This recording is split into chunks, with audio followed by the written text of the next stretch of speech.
Today, we're diving into the epic history of England. And really, it's more than just the story of a country. It's the incredible tale of how a small, rain-swept island, an island that was conquered over and over again, eventually turned around and shaped the entire world.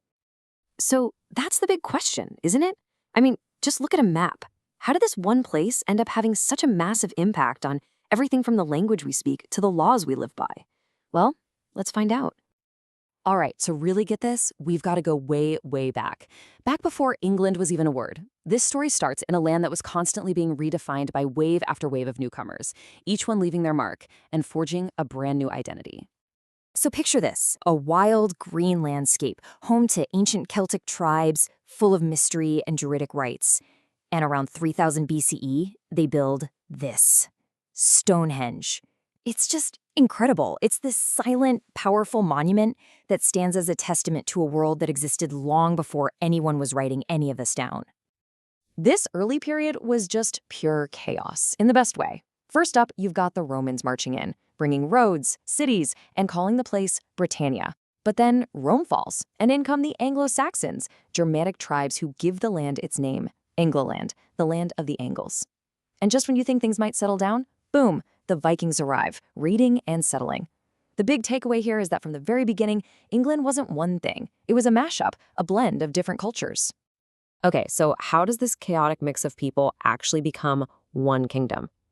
This next chapter is absolutely crucial, because it's not just about kings and battles. It's where the English state is born. And amazingly, it's where we see the first sparks of ideas that would one day become modern democracy. 1 year, just one.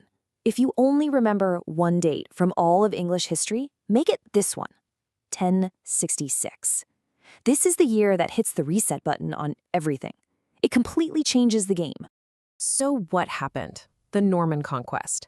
A guy named William, the Duke of Normandy over in France, sails across the English Channel, wins a little scrap called the Battle of Hastings, and takes the English crown for himself. This wasn't just a new king taking over. It was a total rewiring of the entire country. And when I say this changed everything, I mean everything. Suddenly, you have a new French-speaking ruling class. William the Conqueror introduces feudalism, which completely changes who owns the land and who has the power. And the English language itself gets this massive injection of French words, which is a huge reason why the language sounds the way it does today. All this new top-down power created a lot of tension. And about a century and a half later, a group of powerful barons had had enough. They cornered King John and forced him to sign this document, the Magna Carta. And this was revolutionary. For the first time, it was written down that the king wasn't all-powerful. It established the principle that nobody, not even the king, is above the law.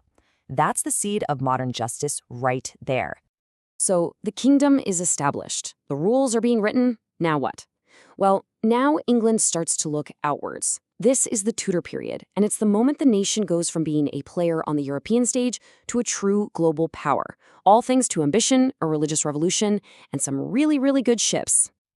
And at the center of all this, you've got the one and only Henry VIII. Yeah, we all know about the 6 wives, but his biggest legacy? He wanted a divorce the Pope wouldn't give him, so he just broke away from the entire Catholic Church.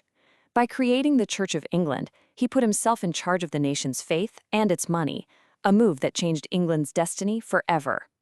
Okay, get ready for another huge date to remember, 1588. During the reign of Henry's daughter, the incredible Queen Elizabeth I, England faced its greatest threat yet, a massive invasion fleet from Spain. Its entire future came down to this one moment. England's stunning victory over the Spanish Armada kicked off what we now call the Elizabethan Golden Age. The nation's confidence just exploded. This was the time of explorers like Sir Francis Drake sailing around the world, the first colonies in America, and of course the time of William Shakespeare, who was busy crafting the very language we're speaking right now. But just as England is becoming this global powerhouse on the outside, things are about to absolutely fall apart on the inside. This next chapter is about England tearing itself in two and then putting itself back together in a totally new way, as the birthplace of the modern industrial world. At its heart, the English Civil War was a fight over one simple question: who's in charge? On one side, you had King Charles I, who was a firm believer in the divine right of kings, basically that God chose him to rule, and no one could question him. And on the other side, you had Parliament, arguing, not so fast, we should govern with you. This was a battle for the very soul of the country. And the war ends with something nobody in Europe could believe. In 1649, the unthinkable happens. A king, King Charles I, is put on trial by his own people for treason, and they execute him. This act just shattered the idea of a king's divine right. After this, nothing would ever be quite the same. Now, the monarchy did eventually come back, but that big question of who's in charge was settled for good in 1688. It's called the Glorious Revolution, and it permanently created a constitutional monarchy. That's a system where, sure, you can have a king or queen, but Parliament, the elected body, holds the real power. This was the final piece of the puzzle. With its political system more or less sorted, England's energy pivots to a totally different kind of revolution, one of coal, steam, and iron. The Industrial Revolution starts right here. It was this incredible engine of progress and wealth, giving the world factories and steam engines and making Britain the economic center of the globe. But it had a really dark side, creating unimaginable poverty and brutal working conditions for millions. So let's bring it all home. After all this conquest, revolution, and invention, where does this long, crazy story leave us? In this last part, we'll see how England faced the 20th century and what its ultimate legacy really is for all of us. The 20th century, wow, it really put the nation through the ringer. It saw the horrific losses of World War I, and then had to face its darkest hour in World War II, standing alone for a time against the Nazis under Winston Churchill. After the wars, the world had changed, and the massive British Empire began to fade, slowly transforming into what we now know as the Commonwealth, a family of independent nations. So when you step back and look at the big picture, what did England give the world? Well, it's a huge list.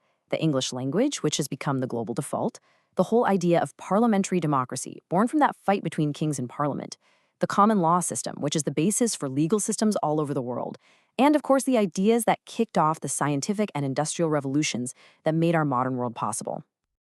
You know, who better to sum it all up than Shakespeare himself? This line just perfectly captures that sense of a special destiny of an island nation forged in royal drama and conflict that we've been talking about. From those mysterious stones at Stonehenge all the way to the digital age, England's story has always been about change and reinvention. So it makes you wonder, doesn't it? In our own rapidly changing world, which part of this long, complicated, and incredible story will be the one that echoes into the future?